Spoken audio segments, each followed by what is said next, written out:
Hello and welcome to the Cowboy Chronicles, the Oklahoman's Oklahoma State football podcast. I am your host, Scott Wright, joined as always by Jacob Unruh, and we are back at Stonecloud, finally.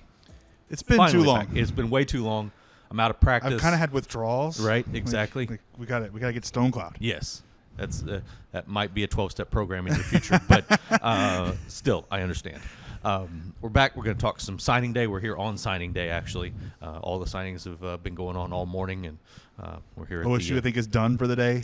Looks that way. There's one guy floating out there that doesn't sound like he's leaning toward Oklahoma State. There were a couple of guys coming into the morning, but one of them, Macho Stevenson, has picked Texas Tech. Man, that Macho man. I just... not so macho. Yeah, it's a bummer. Yeah. But so we'll talk signing day. We'll talk a little bit about the bowl game. Just really glad to be back here at Stonecloud, even though it's a Wednesday morning. And, it's a quiet Wednesday. It's noon. Right. We're hitting the noon hour here. It's quiet. It's pretty much just us and Bruce the cat who keeps cruising by on the patio. That is outside. a rather large cat outside. Right. Very fluffy. Very Man. Very Christmassy feeling cat. Yeah. He got into the Christmas turkey a little early, something like that. So lots to talk about. Want to remind everyone to subscribe to the Cowboy Sports Minute. As always, keep up to date with all the things that are going on Oklahoma State-wise from the Oklahoman. We'll do our best to keep you informed through the Cowboy Sports Minute. With that said, what is your beverage of choice here on this almost Christmas afternoon? We did the rare thing. We did. We both got the same beer. First time. The first time we've done this, but it's the holiday spirit. Exactly. So we got to go with the Neon Noel. Right. It's just their Neon Sunshine, Yes. their wheat, their Belgian-style wheat, with a little holiday kick to it. A Yeah. little holiday flair. What did I say? Cranberry, orange. Tangerine, some cinnamon. Tangerine, some cinnamon, coriander maybe, Yep. some different things. So that's what, got to be festive here. Right. So cheers to the holidays. Yeah. I desperately want to know if you can taste the coriander. You can taste a lot of this, and it's really good. There's a lot of different things in this. I have no idea what coriander is. I have no idea either, but I All know right. you can taste a lot of different things. All right. Very good. I haven't tried mine yet. Looking forward to it. Technically, this should probably be my beer. Oh, yeah. But I went back and looked. We did have a couple of score predictions in the West Virginia video that we did a few weeks ago. Was that like 2 years ago? It feels that way. Okay. Nobody picked West Virginia. Oh, well. I don't know the West Virginia people picked West Virginia. Yeah, no. Anyway, so nobody technically won. I'm going to go ahead and give this beer, though, that I'm going to drink to Evan Troy. He was our most loyal commenter, score predictor of the season. You're in a giving mood in the holiday season. It's the holiday season. Yeah. So I'm going to drink this one for Evan. Well, Merry Christmas, Evan. You get a That's free beer for Scott that you didn't know about. Exactly. Congratulations. So, very excited to drink this. You mentioned this is a holiday beer. They also have another one that you. There's a couple of them. There are a couple stouts. Couple of options. Mr. Grinch, you didn't think 14%. A 14% stout was right at 11:45 yeah, on a Wednesday morning. Might be a little much when there's still Right. work to be done today. Ooh, this smells good. It's good. It's good. But I should have, maybe I should have done it to honor Mike Boynton's shoe choice yesterday afternoon for Right. the basketball game when he wore the Nikes that looked like Grinch feet. Mm-hmm. So maybe I should have. Maybe so. They've also got the Billy Mack from Love Actually. Right. Another stout that's like 13.5%. Right. So Stonecloud used to do this thing in Oklahoma City before this tap room was open that they had like a run of stouts during the holiday season, and they either did it in a week or they spread out over a few weeks. They did multiple releases, and there was like 5 or 6 different stouts with all different character names. They had, and a lot of times they were quote unquote villains, maybe a little bit, those kind of characters, and so they had something from Frosty the Snowman and just different things, and so that was always fun. Yeah, fun stuff. All and right. they're always usually really good. This is fantastic. Really enjoying this. This is going to be a great way to start. Well, signing day's been going for a while for us. We've been up a while at this point, but good way to continue the day. All right. Well, let's like I said, we'll talk some bowl stuff later toward the end of the show. Got our Stonecloud 6-pack later too. That's right. We'll get into that as well. Some fun stuff for that. But let's talk about this signing class. 17 guys. Not a huge class. No. When you talk about excitement level and early impact, I think the portal guys are the more significant guys in those two categories. I know Oklahoma State fans are going to look at the rivals and 24/7 rankings and see them down in the 50s and be disappointed. But I think that they got some guys that come in and help right away. They got some guys that they feel like they can develop, and they got a really talented quarterback in this class. And I think they checked a lot of boxes. If there's no 4 stars, 5 stars in this class, and there's a couple of 2 stars, but I think that they filled a lot of needs with what they did. Jacob, just your early impressions of the class. Yeah, I think they look for guys they can develop. That's what OSU likes to do. When you look at guys, they feel good about what they got. When like a Tylen Ray from Georgia, that's a late addition, a guy that I think that they feel like was a steal. Right. Gundy talked openly about that today. They feel like that guy's a steal. Yeah. That's kind of been hurt by the portal recruiting, that he kind of disappears. That's the kind of guys I feel like they were looking for in general. We're trying to find those guys that maybe flew a little bit under the radar in their mind they could go and get and really kind of develop those guys into stars. Yeah. Tylen Ray is a good example of this, but also Cam Franklin, 2 safeties that are both 6'2". Mm-hmm. And this is something that has become, whether it's just coincidence here lately with their recruiting or if they're specifically targeting guys like this, they're getting some really tall DBs. They got 2 of them on this one. You also got R.J. Lester, who's 6'1", but has a very long frame. You look at last year, you've got Cameron Epps, who was a 6'3" corner. Go back 2 years, you have Kendall Daniels, who's obviously 6'4" and really playing well at this point. So you see what they're doing with some of these big guys, and these 2 specifically are safeties. So if their bodies develop, maybe they become linebackers someday. Mm-hmm. You look at Cameron Epps. If he develops, maybe he becomes a safety someday, or even a linebacker too. But they offer versatility. Height is one of those things you can't coach, and so I think there's a lot of value in what they're doing with finding some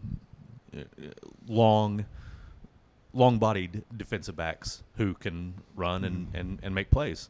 I watched film on a couple of these guys, and you see some of those Kendall Daniels type plays being made. Guys that go up and make plays at the line of scrimmage, come up in the box and go and hit people.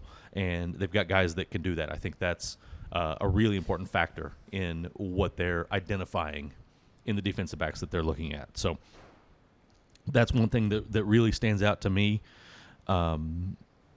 You look at what they got across the board on the offensive line. Got some guys with some really good size. Even Jacoby Sanders, they've got him listed at 310, which is up from what he was back in the summer.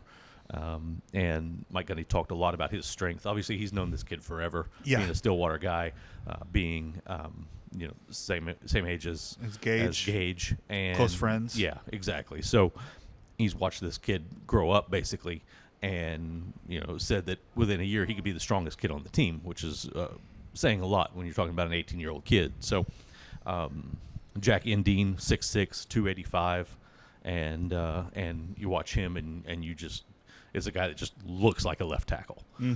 So really, really solid group of guys on the offensive line. Gage Sandiland is a guy, Staniland, a guy that. That's my favorite name in the group, right? Staniland. Staniland. It just rolls off the tongue. It's nice and smooth. But a guy that was kind of an under the radar guy that they feel like they can develop the same way like with Ray that you mentioned. So they've got some real promise for the future out of this group, and because of the guys that are coming in from the portal, you don't have to ask a lot of these guys right away. Whereas if you didn't have, if you cut the portal entries in half, maybe this group of guys is being asked to do a lot more right away, and I think that really helps with the development of this class. Anything else that stands out to you off of that sheet there in front of you? I mean, there's a couple people we need to talk about. I think we need to talk about Isaiah Kima. Mm-hmm. They got him late out of the Lubbock area.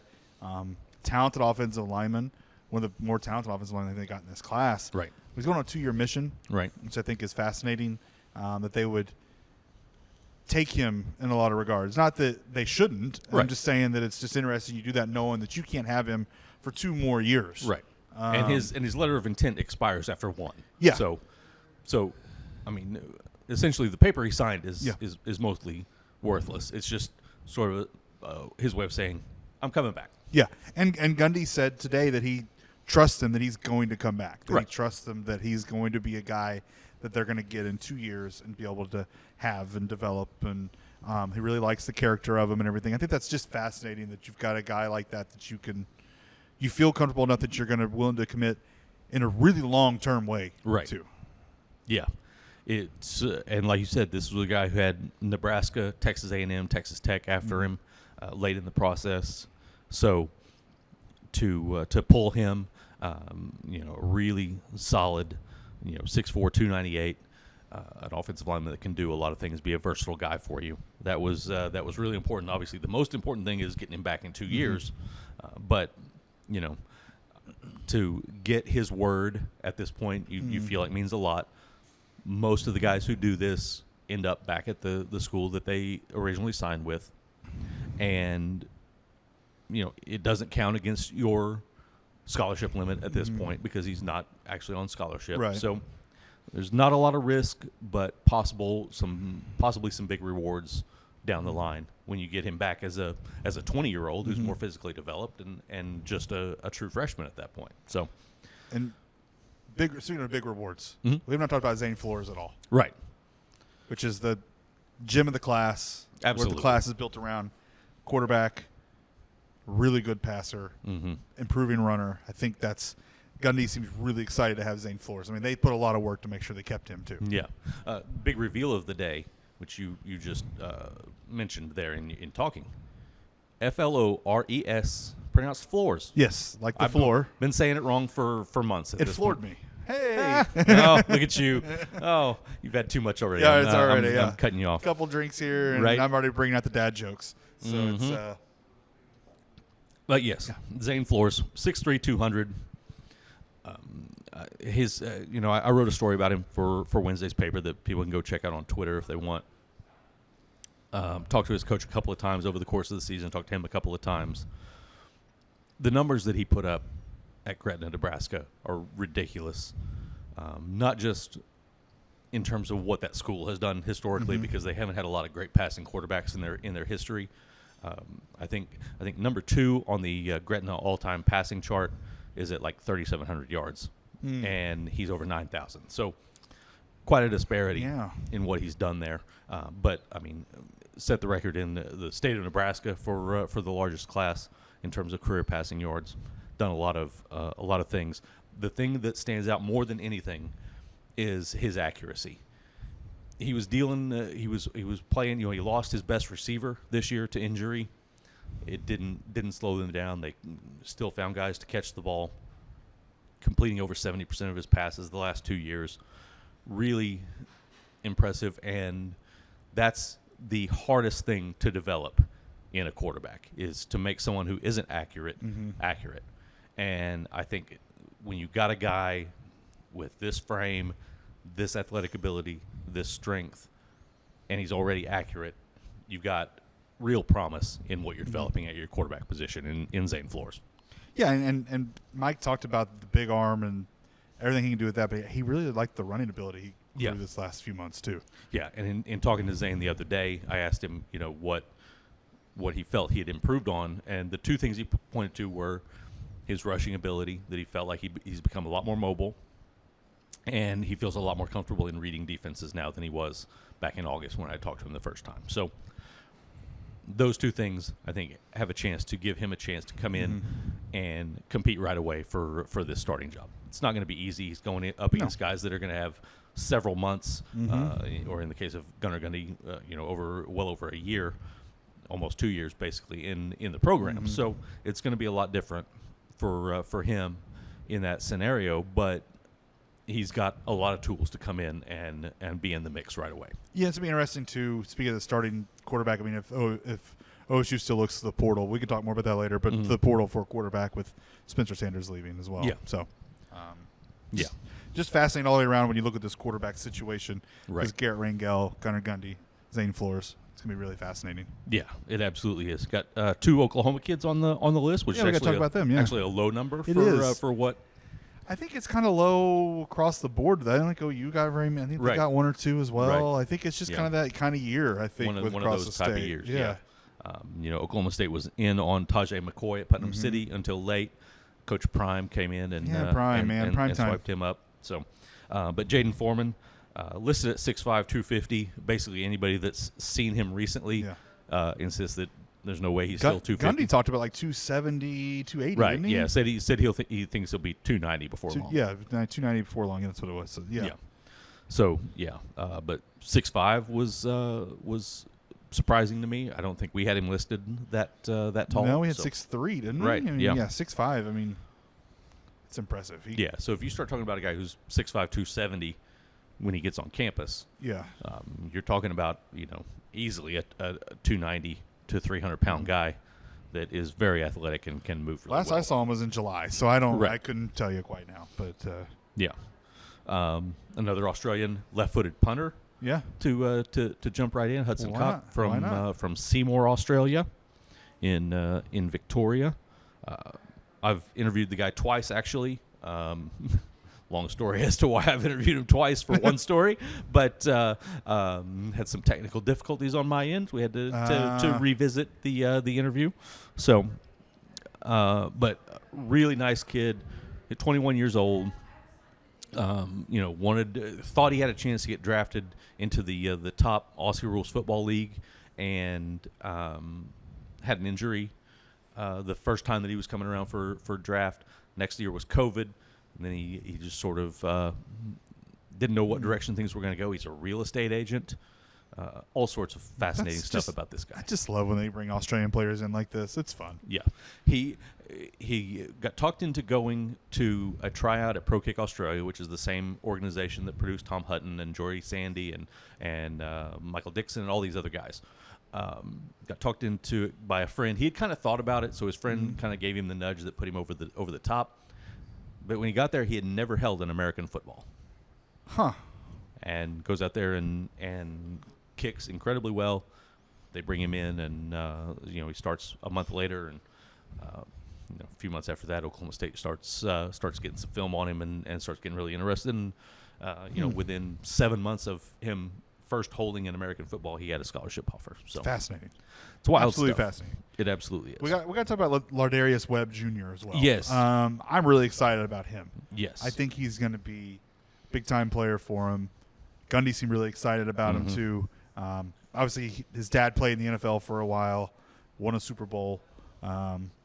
His dad was pumped, too. I saw a tweet from his dad earlier today. His dad's pumped to get to Stillwater. Yeah. But this is a guy that when you're losing Thomas Harper at that nickel safety position, that I think can come in and have a chance to fill that role. Right. Can go.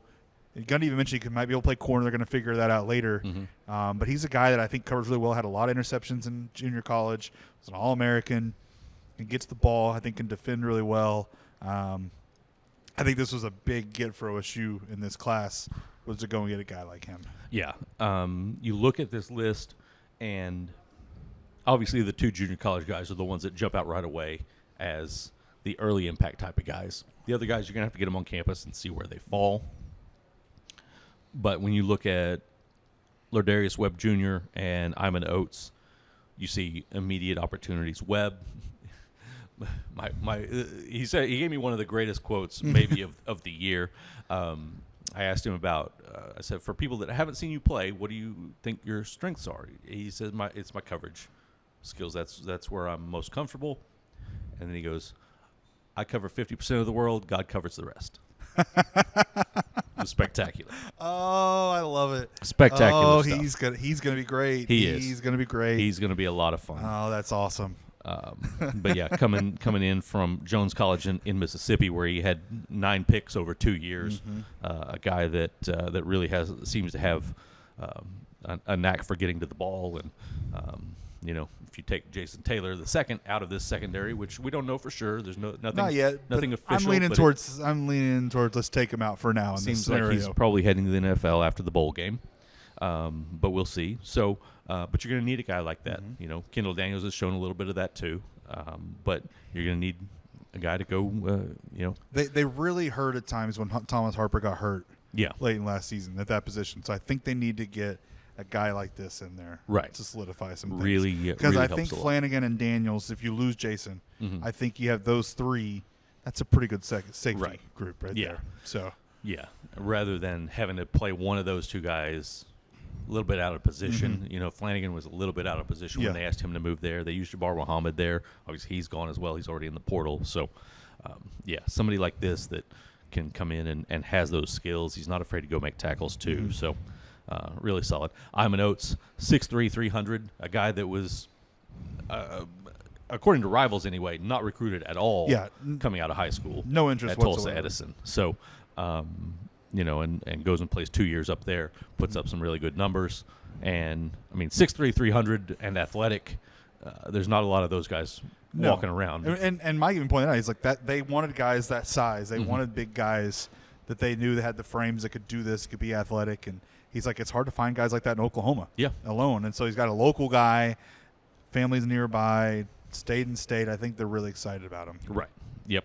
He was a good get this morning. He was a guy that we didn't know they were going to get for sure until this morning. Yeah. So that was the Christmas surprise on signing day. It was Iman Oates. That's exactly right.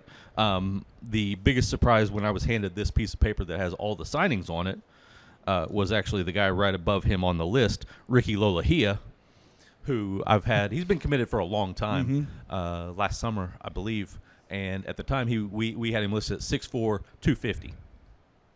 6'4", 307. Yeah. He's grown up a bit.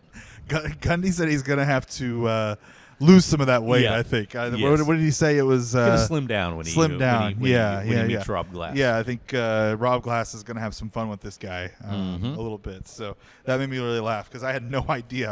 I just go, well, we have on the weight, and all of a sudden that size, like, oh my goodness. So he had a big year of growth. Yes, let's put it that way. Yes, he did. A big fall of growth. That is absolutely correct. One thing we don't know about this class is how many of these guys will be coming in January as opposed to June. True. A few guys that I've talked to that I know, I haven't talked to Iman Oates, but he posted on his Twitter bio says that he's a December graduate. So there we go. He'll be here in January. Lardarius Webb says he'll be here in January. Zane Flores will be here in January. Just a few off the top of my head that I know out of guys that I've actually. Foreman plays basketball, so I'm not looking for him. Right. Yeah, I would not expect him to be. So, Hudson-Cock, the punter, is also coming in January. Oh, yeah. Well, he's not in school. Why not? Right, yeah. Yeah. He surprised he's not already here. He had quit his job at the real estate firm and was just kind of relaxing through December. Of course, it's summer down there, so that's true. Can't beat that. Get a free month in summer, just chill. Rude awakening when he gets here. Right. Yeah. I feel sorry for him when he arrives next month. All right, man. Anything else with this class? We should probably touch on the portal guys, just because we haven't really discussed them. Gundy would not talk about them today. By the way, would not address the portal guys. Yes. I think a little bit of it was. There's still some he's unsure a little bit of who he can talk about. There's a lack of clarity. Yeah, lack of clarity who he can and can't talk about. Yeah. So I think that was the issue. But 7 guys. Yeah, seven guys coming in off the portal, which we figured out is not the most in the country now, right? Not anymore. No, it was there for quite a while. Arizona State's lapped the field. Right? Yeah, and them SMU has passed OSU. There's a few Michigan guys caught them. Yeah. So there's a few programs now that are up there. But it's fascinating to me that you have these. Let's start here. The fascinating that last month, Mike Gundy talks about how he's not a portal guy, doesn't like the portal, all this, and then he goes out and gets 7 guys within, 2 weeks of the portal. And it's more of a necessary evil in his mind, I think. That's exactly what it right. is. Yeah. He dislikes what the portal represents, which is why he calls himself not a big portal guy. The other reason I think he calls himself that at that time was that he needs guys to stay in the program. He needs them to know that he believes in them and what they can do for this program. So there are reasons he said what he said. It wasn't just him talking out his ass, for lack of a better term. Right, yeah. That said, he's never been afraid of taking transfers. He's never had to do it at this magnitude before. Even last year, it was a little bit frustrating because they went after more guys than they brought in. They brought in 3 at the end, lost 13 scholarship guys in the portal, brought in 3. Probably could have used at least a couple of more. Yeah. But this year, they have 8 or 9 guys go out the first day. They start throwing out offers like crazy. They actually sent out some offers even before that to some guys that were in the portal early.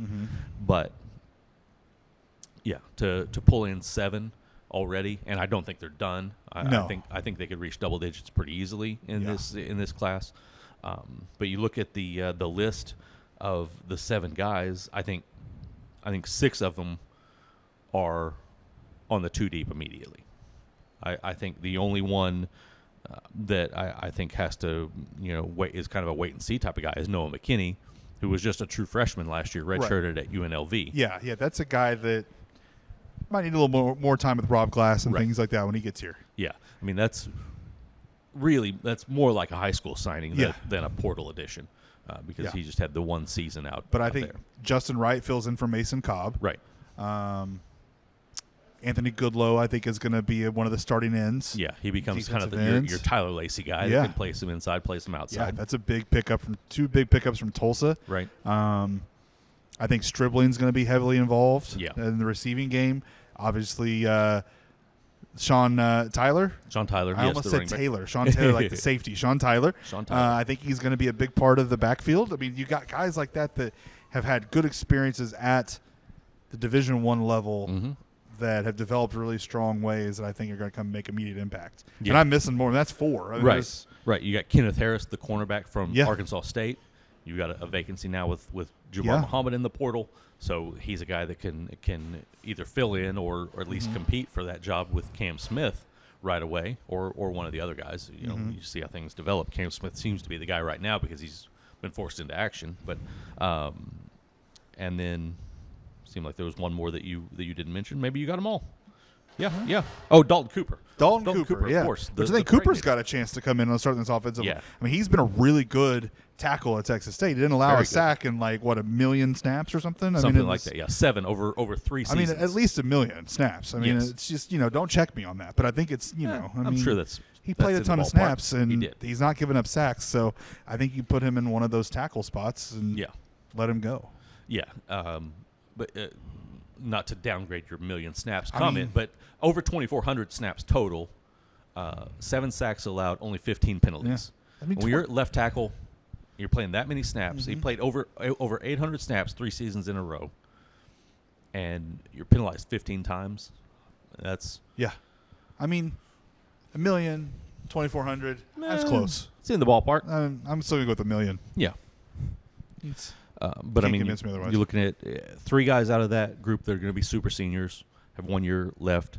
3 guys being Cooper, Harris, and Stribling have 2 years left, so you got a little bit of time to work with them. McKinney, like you said, he just redshirted. You got 4 years left. So, and they're in on other guys. They're in on a tight end. They're in on some more linemen. Right. They're not done. You're right. They're not done. They're going to keep. And we're going to see what happens after the bowl game. And yeah, exactly. You're going to have more guys going out after the bowl game. You're going to have guys going to the NFL who haven't announced yet, like we talked about with Jason Taylor, possibly. So you're going to have more movement after the bowl game, and I would say 98% sure they will get a portal quarterback in this class, and not a young guy. I don't think. I think it's an older guy. Yeah. I know some OSU fans are excited about a guy like Hudson Card or somebody like that.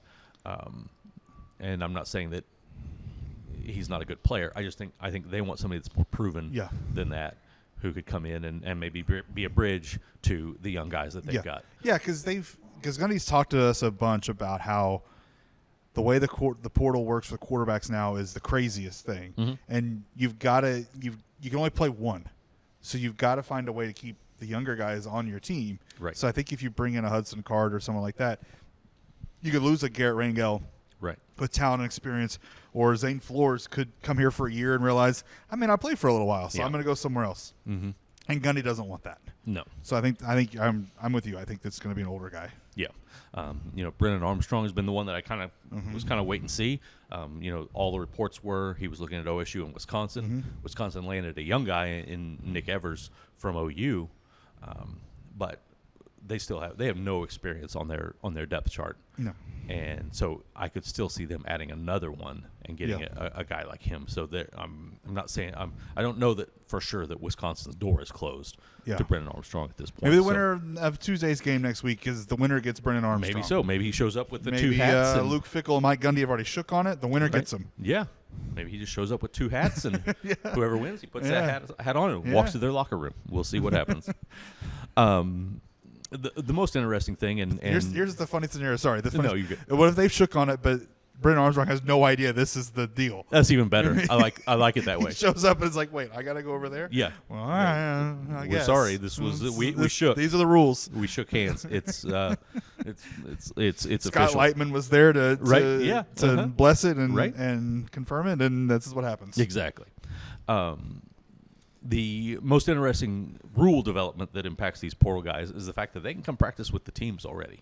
Yeah. And I'm really fascinated by that. There's been talk that Justin Wright would be practicing with the team, be out in Arizona.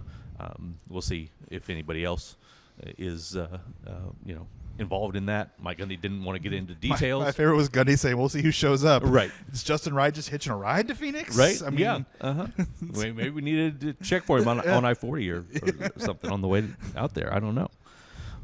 But I really am intrigued by that. I find it a little odd that they would allow it, but if it's available, you might as well take advantage of it. So a lot of rule changes. You also got the red shirt rule now, where this bowl games are not going to impact the red shirts. Right. Yeah. So if you've played guys, 4, you can play in an extra one. Which the only two guys for Oklahoma State that impacts are Cameron Epps and DJ McKinney, which is good for Oklahoma State because their secondary is really thin. A couple of DBs, not bad to have. Those guys immediately popped onto the depth chart that was released on Tuesday. So interesting stuff going on right now. Let's look a little bit at the game. It's hard to know exactly what the heck is going to happen in this. You got new quarterbacks on both sides because they both had quarterbacks, veteran quarterbacks, go in the portal. You got a coaching change going on at Wisconsin. Yeah, exactly. That's been chaotic. It's a mess. I don't have a good feel of this game at all, to be honest. It's hard to get an idea with OSU. I mean, I can't even pick OSU right now in my head. Right. I mean, it's hard right now because of all the. I mean, they lost their starting running back, starting quarterback, starting linebacker, starting cornerback.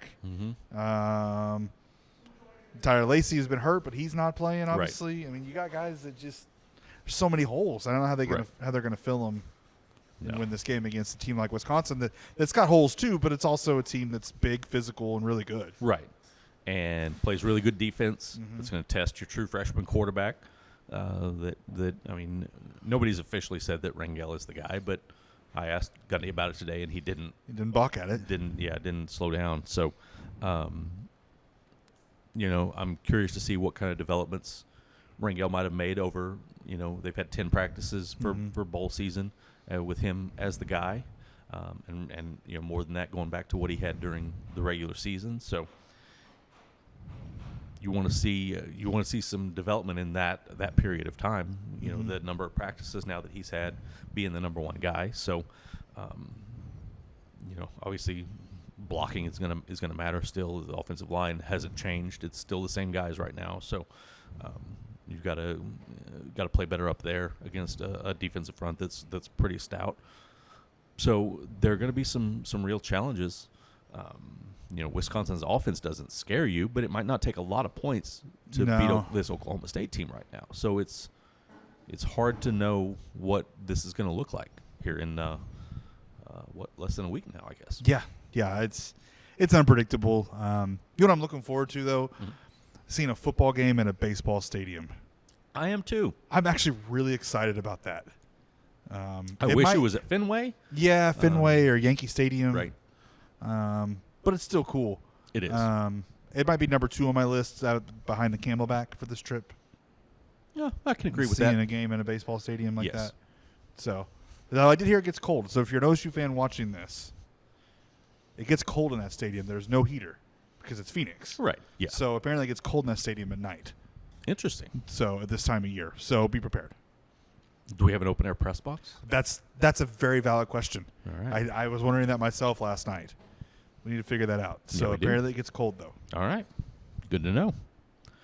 But yeah, I saw some people kind of taking shots at the Guaranteed Rate Bowl for it being in a baseball stadium, as if it was some sort of makeshift thing. But I think it's pretty cool. Why not have something cool about this to draw it? I mean, it's not. I mean, the way people are opting out and transferring things, some sort of draw. Let it be the baseball stadium aspect of it. There's a pool out there, Right? Yeah. There's a pool in the outfield at the Diamondback Stadium, And it's in essentially downtown Phoenix, from what I yeah, understand. Yeah, it is. So I've been to a game there, Have you? baseball Okay. game. Yeah, yeah. So whereas State Farm Stadium for the Fiesta Bowl was amazing, It's but outside of town. way out there. yeah. I'm This is cool. excited. It's downtown, and there might be. Listen, at the baseball game, they serve a churro dog, and it's incredible. It's literally like a donut, like a Long John, with a churro in it, covered in ice cream and some syrups and stuff. It's awesome. So, I mean, if they could serve that, I think fans should go grab that too. Well, now I'm excited. Yeah, You said churro dog. I didn't know what direction we were going to go. No, whether there was but going to be like a hot dog with some. No, like, it's a cinnamon and complete sugar. dessert. Okay. And it's awesome. All right then. Good to know. Yeah. All right. So if well, they're now I'm serving excited. that, then get that too. So, Sign me up. I'm in Yeah. for all of it. yeah. I can't wait to see what Phoenix has to offer me on Christmas Day when I get out there. Oh, yeah. Well, I don't know about what to tell you on that. Early afternoon on Christmas Day. So I'm not coming till the day after, so Yeah. I'll see you then. yeah, so we'll see. Hopefully the amenities at the Camelback. Yeah, are the gonna Camelback can take me care of you. on The Camelback always Christmas Day. delivers. Yes, always. All right, is it time for the Stonecloud 6-pack? I think it is, yeah. I think it is too. All right. As always, three football topics, And I've done my and then homework as draft. always. Yeah, I haven't even told you what the topics are. Nope, not a clue. Here we go. So let's jump right in. Pick up right where we were just talking about quarterbacks. Over or under 249.5 passing yards for Garrett Rangel. Over. Going over. Going over. I can see it. I'm going under, but I can totally see him throwing the ball 50 times. I think I'm going the 50 times and throwing it and going Mhm. over. I think they've got more depth at receiver than running back Mhm. right now. Yeah. So I think and we know what the blocking issues too. Mhm. So I'm going over. Yeah. And if they give him the opportunity to get the ball out quick, Yeah. utilize Brennan Presley, John Paul Richardson, Yeah. I could see airing it out a lot and getting the over. I'm going under. This defense is really good. Yeah, it's fair. So we'll see. All right, one more offense. We got offense and a defense here to finish it up. Okay. Number 2 in the Stonecloud 6-pack. Who's going to have the most carries for this Oklahoma State offense? Ollie Gordon. Think so? I think so. I think he last game earned the right to have the most carries. Yeah. I think he's the guy. He and Sean Tyler will be the guys next year. Yeah. I'm going to agree with you. I was back and forth, thinking that they might try to get Jaden Nixon going a little bit, but I didn't even hesitate. Yeah. It's Ollie Gordon. yeah, I'm going to stick with you. I think so too. I think that it's time to go ahead and show him that he's your guy. Yeah. So I'm going with you there. All right, this one is another intriguing one. Leading tackler in the Guaranteed Rate Bowl for Oklahoma State. Jason Taylor. That seems like the safe bet. Yeah, I think so. I think he's going to make a lot of plays. Could be his last game in a Cowboys uniform. Right. So I think he's really going to go out there and make a lot of plays. Yeah, I'm not going to disagree with you that that's a very likely scenario. I'm going a little bit off the book here. I'm going with Lamont Bishop. That's a good one. I was just thinking he's going to be the one to replace Cobb. He is. I've been a big fan of this guy, Yeah. and Mason Cobb does some really special things, which is why he started ahead of Bishop all year. But I think this guy's pretty dang solid, and I think he's gonna be in a lot of tackles. That's fair. So that's who I'm going with for that one. And with that, we'll move to the second half of the Stonecloud Six-Pack, our draft. This is the fun part. And I think waiting on this one. It's pretty obvious that right now we have to draft Christmas movies. Yes, absolutely. It's the best time of the year for Christmas movies. It is. I can watch them anytime, but I love them. Absolutely. That's the way we are at my house. Yes. Me and Tayden will bust out. Home Alone pops on, boom, Right. Yeah. it's on.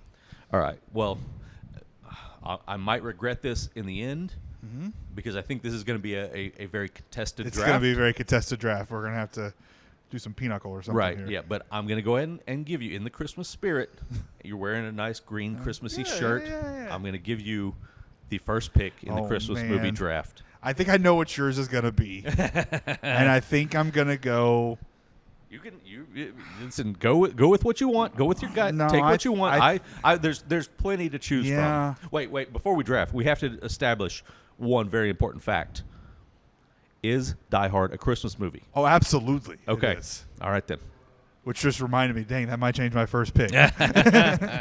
There's so many good Christmas movies. Right? I know you're going to... I'm just doing it. I'm taking Christmas Vacation. I knew knew that's what you wanted. Yep. It's got to be the It's first just- overall pick, it's, though. It's got to be. It's the classic. If you hadn't taken it, I would have been Yeah. more depressed that it wasn't the number one overall and pick. so we watch it multiple times every December, and we've only watched it once this year. We've got a 2-year-old running around, a little harder to get to some movies. But we always make sure we watch that, and because it's just so classic, all the different lines, the blessing, just all this stuff. It's the perfect Christmas movie. Quick story, going all the way back to this would have been like a year or two after it had come out.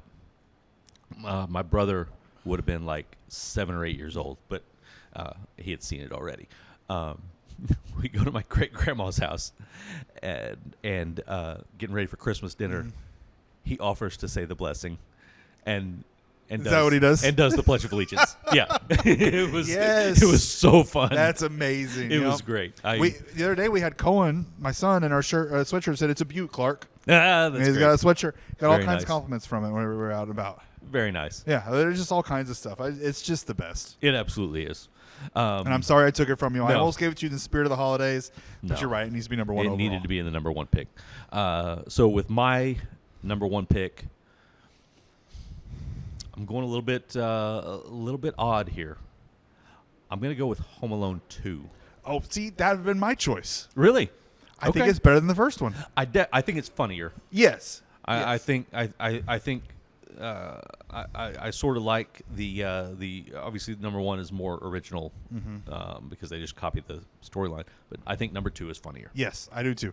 I love it. I get excited every time. I always love watching the first one, but I always seem to get a little bit more joy out of Yeah. the second one. Yeah. And I get joy out of both of them, but Right. the second one a little bit for me. Oh yeah. So The uncle is way funnier in the second one. The criminals Yes. are funnier, especially Yes. Marv. Marv's hilarious in the second one. The Yeah. creativity of it, all of it. It's I think it's definitely more entertaining yeah. overall. All right.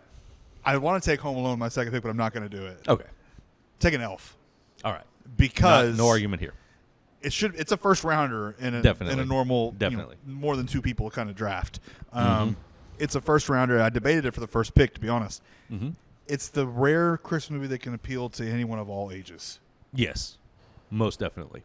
And it's just so great, and it makes me so happy. Mm-hmm. From yelling at Santa, I know him, to Yeah. you smell like meat and cheese, Uh-huh. to just the running in the turnstiles, just everything about it is so wonderful. Yeah. Makes me so happy. Yeah. It's absolutely, it's one of those that there are lines from it that I'll use year round that are Yeah. are spectacular. Like, oh, that's shocking. That's one of my favorite. That's one of my favorite ones. When you did it. yeah, exactly. The coffee. Yeah, absolutely. All right. Bye, buddy. Hope you find your dad. Yes, that's exactly right. Thanks, Mr. Narwhal. So much good stuff. That's an excellent choice. Yeah. I was hoping that one was going to drop to me in the for the second pick. Now it's getting a little bit dicey. It is, yeah. Now that I'm trying to, because there's a lot to debate here. I'm going to go ahead and do it. I brought it up to start this thing. I'm going to go ahead and do it. I'm taking Die Hard. There you go. Second round pick. I was actually going to avoid taking it, so you could have it. All right. I want to take Die Hard. I love Die Hard. It's go ahead, amazing. talk about it. No, I mean there's not much to talk about. I mean it is what it is. Just the debate about whether it's a Christmas movie or not is the favorite part. It's a Christmas movie. It absolutely is. It's like Batman Returns is a Christmas movie. Yeah. It's all at Christmas time. Yes. But it's fantastic. I've loved it forever from the first time I saw it. So, big fan. The entire series has always been entertaining to me. There hasn't really been one that you're just like, no, I love them. Why'd they do that? Whereas Home Alone got pretty nasty after the first two. I didn't watch the one they put out last year. Now it was pretty solid. I never watched it. Yeah, Buzz came back. Yeah, he was a character in it. It was definitely better than 3, 4, 5. Okay, but because my son loves them all. Because he doesn't know any better. Yeah, exactly. Sorry, but he doesn't. No, that's absolutely correct. So I've seen them all. Yeah, at least the one that came out last year felt like a real movie. Yeah. So it was worth it. It had some good callbacks to the to 1 and 2. So it was fun. My third pick. Mm-hmm. I'm gonna go. This might surprise you. There's some nostalgia factor here. Mm-hmm.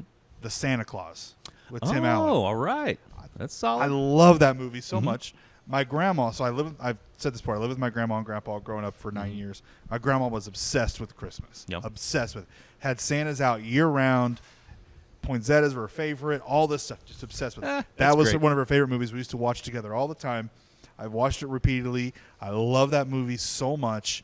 I was legitimately thrilled that they brought it back this season and did the series on Disney Plus. I've watched it. I laughed. I enjoyed it. They've renewed it for season 2. I'm excited already. They could put it out now. I'd watch it. I love the Santa Claus. I love everything about that movie. The pure joy in the North Pole. I think the North Pole is amazing. Mm-hmm.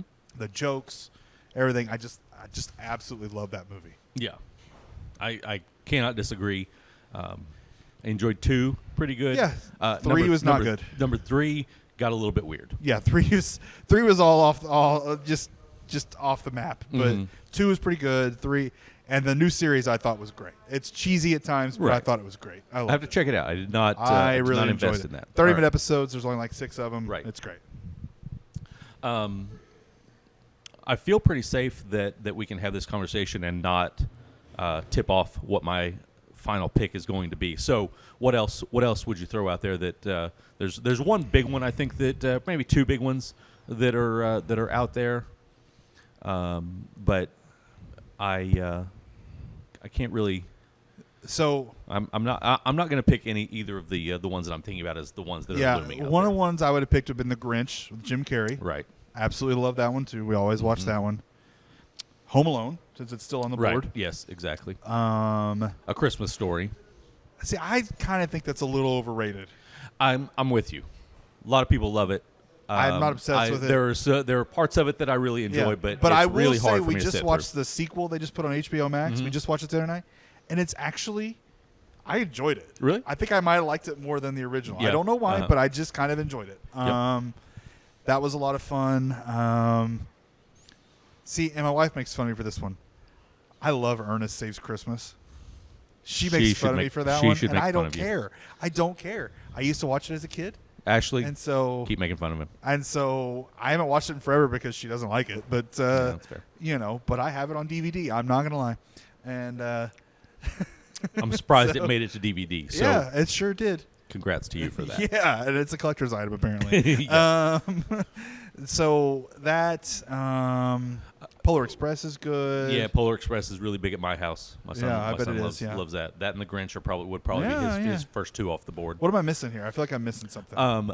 Another thing that I strongly considered in this spot was the claymation Rudolph the Red-Nosed Reindeer. Yeah, those are great. Are those movies? That's a fair debate that it would require another podcast probably. Yeah. So that's a good question. I don't know how long that lasts. It might be just TV show length. Seemed like it was really long back when I was a kid. Probably was, The animated Frosty the Snowman is another one that probably falls into that same category. I don't know if it qualifies as a movie or not. I love Jingle All the Way. That's a good one. I enjoy that one. It comes on TV. I'll watch it. I enjoy it. It's a good one. This we're in Christmas with the Cranks. I have some moments that I enjoy. Four Christmases is another one I kind of enjoy some moments. Yeah. One that I didn't know existed that I just watched the other day is Last Christmas. It's like a 2019 movie. Yeah, where with the girl that's in it's a romantic movie, right? Yeah. The girl from Game of Thrones, whose name I can't remember. Yeah, Ashley and I saw that in theaters actually at the Carnegie Theater. We went to the day there and saw Christmas lights. Fun. All right, but the one I'm going with, this was probably still is my dad's favorite Christmas movie. So we watched it every year as soon as VCRs became a thing, and he got a copy of this. I think he actually recorded off TV, and we just watched that copy until he could actually buy one later. But so we watch it every year, usually multiple times. Miracle on 34th Street. That's a good one. It's a good one. It's solid, but it just it's one of those that I watch and takes me back to 1988. So I enjoy it for that reason. We didn't talk about It's a Wonderful Life. That was another one I was going to mention. But I kind of find depressing. Yeah, it's a little. I don't find it as uplifting as a lot of people love that movie, and I don't find it that uplifting. Right. Yeah. And so I just I kind of skip out on that one a little bit myself. And I'm sure there's lots more that we're missing. I look forward to the comments to see what gets thrown out there that we missed in this, because there are a lot of good options that we have not discussed yet. Bad Santa. Santa. I enjoy Bad Santa. That's pretty solid. That's got some funny stuff in it as well. So, yeah, lots of good ones out there for the folks on YouTube to jump on and offer up in the comments. All right, is that going to do it? I think so. I think we did it. We brought it back. Right now we get to head to Phoenix and see some actual football. Yeah. As long as Twitter Spaces is still a thing by the time we put it out there, we'll have a Twitter Spaces. There's no guarantee on that. No but guarantees. If there is one, we'll do it. Yes, we'll. It'll be super late, but you're welcome to join us in Twitter Spaces. That's right. Yeah, because it's a 9:15 start Oklahoma time, so you're looking at 2 or 3 in the morning, probably 2 to 3 a.m. when we're actually getting around to the Twitter Spaces. Watching Christmas movies after Christmas, right? Join us. Exactly. There you go. All right. Well, with that, thank you for watching. Thank you for listening. Thank you to the folks back at the office for putting this together and getting it out on YouTube and Apple and all those great things. And Merry Christmas from the Cowboy Chronicles. Happy holidays.